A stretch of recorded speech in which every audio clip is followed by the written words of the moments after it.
नमस्कार, आप सबको लादनीस किचन में हार्दिक स्वागत है। आज हम दूध से सॉफ्ट छेना बनाएंगे। इस छेना को यूज़ करके हम जो भी स्वीट्स बनाएंगे वो बहुत ही सॉफ्ट बनेंगे। आशा है कि आपको आज का वीडियो बहुत पसंद आएगा।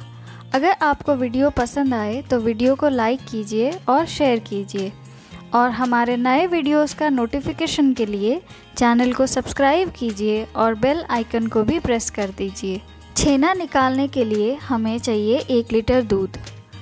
दूध को गैस पे चढ़ा देंगे और इसे एक उबाल आने देंगे। दूध में एक उबाल आने पर गैस को बंद कर देंगे और इसे 3 से 4 मिनट के लिए रहने देंगे। दूध का टेम्परेचर थोड़ा कम हो गया है। अब 2 नींबू का रस में थोड़ा सा पानी मिला के ले लेंगे।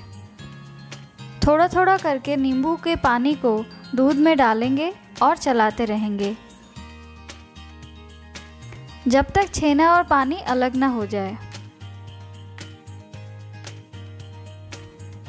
अब छेने को हम छान लेंगे।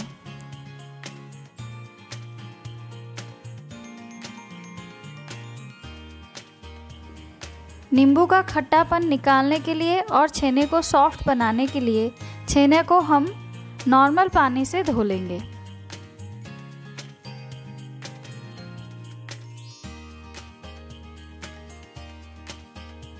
रेडी है हमारा सुपर सॉफ्ट छेना। तो फिर मिलेंगे अगले वीडियो में। अगला वीडियो का नोटिफिकेशन पाने के लिए चैनल को सब्सक्राइब ज़रूर करें। Thank you.